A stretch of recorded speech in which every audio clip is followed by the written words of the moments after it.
and then red, and then green. Yes, I do. Yes, I do. Oh, is it green now? No, you do black Black first. first. Oh, right. Whoa, whoa, whoa. I'm watching. Black, then red. And green. All righty. There we Good go. job. All right. We'd like to welcome dear family friends, Ava Billups and Malika Billups to the third day of Kwanzaa. Before we begin on the actual festivity for today, we want to go back and read on the history of Kwanzaa. We'll be reading from Wikipedia. So June, can you? Oh. Okay. So, American Dr. Ulana Karenga created Kwanzaa in 1966 during the aftermath of the Watts riots as a specifically African-American holiday. Karenga said his goal was to give blacks an alternative to the existing holiday of Christmas and give blacks an opportunity to celebrate themselves and their history, rather than simply imitate the practice of the dominant society. For Karenga, a major figure in the Black Power movement of the 1960s and 1970s, the creation of such holidays also underscored the essential premise that you must have a cultural revolution before a violent revolution. The Cultural Revolution gives identity, purpose, and direction. According to Dr. Karenga, the name Kwanzaa derives from the Swahili phrase Matunda ya Kwanzaa, meaning first fruits. First fruits festivals exist in southern Africa, celebrated in December and January, the southern solstice. And Dr. Karenga was partly inspired by an account he read of the Zulu festival Ukmosi Wakamesha Wama. It was decided to spell the holiday's name with the additional A so that it would have a symbolic 7 letters. During the early years of the Kwanzaa, Dr. Karenga said it was meant to be an alternative to Christmas. He believed Jesus was, in his words, psychotic, and Christianity was a white religion that black people should shun. As Kwanzaa gained mainstream adherents, Dr. Karenga altered this position so that practicing Christians would not be alienated, stating in the 1997 book Kwanzaa, The Celebration of Family, Community, and Culture, that Kwanzaa was not created to give people an alternative to their own religion or religious holiday. Many African Americans who celebrate Kwanzaa do so in addition to observing Christmas. And to just go over the symbols that we have here, we have the makeke mat, which represents the foundation of the community.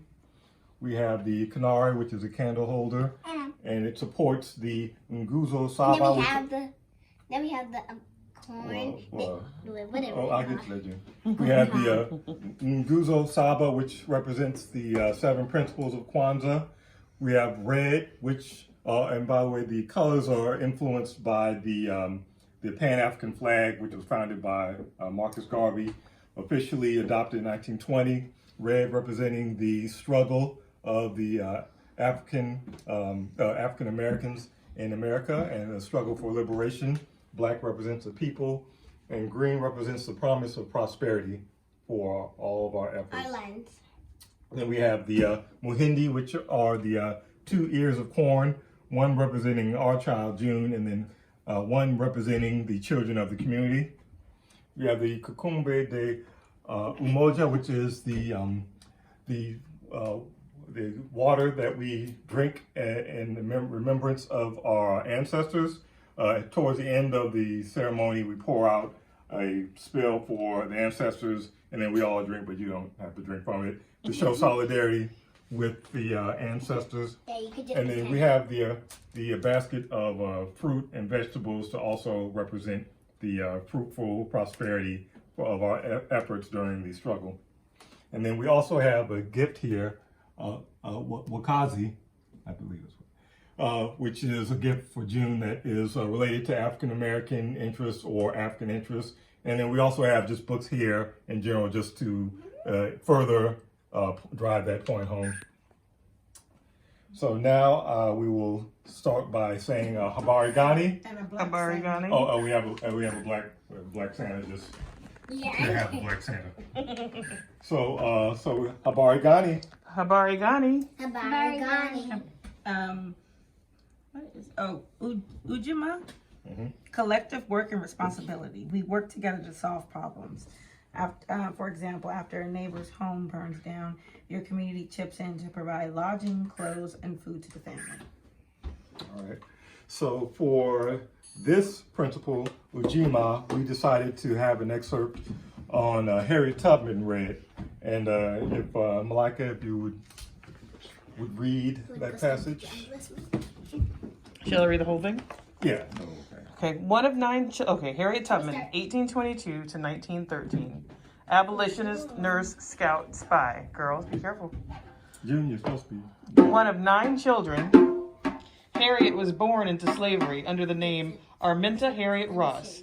Both of her parents were West Africans hailing from the Ashanti warrior people. While many of her siblings were sold and traded to distant plantations, one good fortune Harriet had was to remain united with her parents throughout her youth.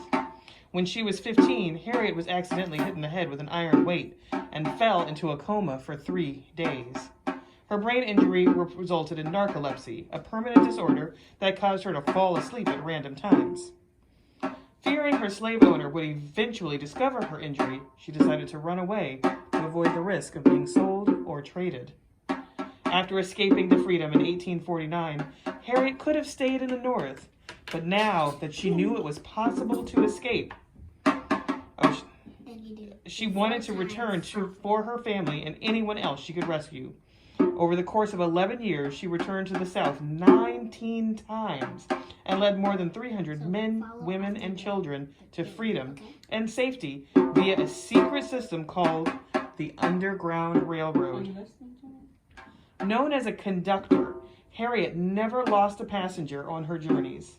Even though it was dangerous, Harriet continually put her life at risk to save others. It wasn't the last time. During the Civil War, Harriet served as an army nurse and went undercover as a spy for the North. Harriet was always looking to help other people. What very little she had, she gave away to others. She lived in poverty most of her life and donated her time, money, and property to people in need. In 2016, the U.S. Treasury announced a historic proposal to change the $20 bill. It would replace the longtime face of it, Andrew Jackson, with Harriet, making her the first woman on the front of any U.S. paper currency. All right. Thank you. So now we want to go around the table and sort of just give our own thoughts on what each of us, when we hear of this principle, Ujima, what does it mean to us? So I'll start off. Ujima, or collective works and responsibility, I take it to mean that each of us have certain gifts and talents that we can contribute to the community in order to help us with different problems.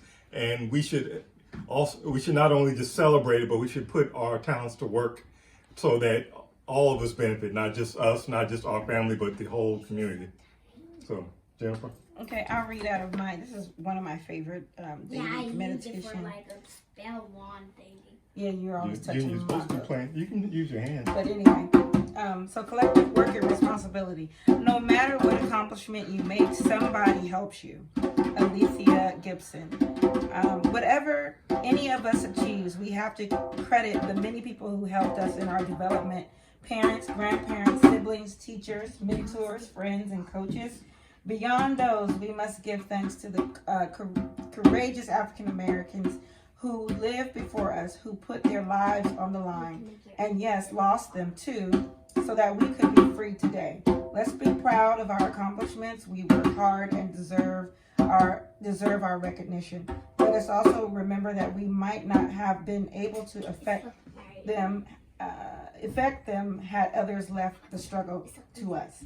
On this day, I will take 5 minutes to remember when someone helped me accomplish a task or when I helped someone else. Okay. All right. Ava, what does Ujima mean to you? And that means collective work and responsibility. So when you help others to solve a problem, or what does that mean to you? It means not and caring for others instead of yourself. Okay. Okay. Anything else? No. June? Mm-hmm. Can you say that again? What it was for? It's collective work. You know, working When together. you- Someone Working helps you. together is helping yourself and helping others and helping people that don't have anything, like homeless people. Okay. That's good. Okay. All right. Malika? Since I'm here with you, our extended family, I think about the collective work and responsibility that we take for each other's families and for each other's children. That I think that this is, you know, we've been able to build a community. You know, when I look at these two, we have collectively, I think of June as one of my daughters. Obviously, Ava very clearly thinks of her as one of her sisters. So does Ivy, you know, and I think about the collective work that it takes when we say it takes a village to raise a child. I think that building that village and you guys as part of the village and us being a part of your village that's what I primarily think of, since I think about these little children a lot. So Yeah. Thank you very much. it's a collective work and responsibility. All right. So now we will take the Ombe Cha Umoja. We will pour out one spill for ancestors in this potted plant. And then one sip, you can pretend. To show solidarity with the ancestors. You just pretend, Ava. Just leave your mask on and pretend. There we go. All right. Give it to June. June, don't pretend. Yeah, you can drink You it. can drink. Drink Go ahead. It's symbolic for us. it. Right. And I'll do my pretend. Thank you very much. Now let's go light up the candles, David. Come on. Okay. So no, we'll do Harambe. Well, we'll do that, and then we'll do Harambe. 7 cheers of Harambe to end. So Ava lights the green, and then I light the red. Then we both light the yeah. Or Ava, you can put Like out the green. You can put out the green. You can put out whichever one you want. Yeah. Either red or Yeah, just- either just- red or just- green. Just put it over. Just dump it on there. Just do. Like that. Okay, done. Now let June do one, and then you guys.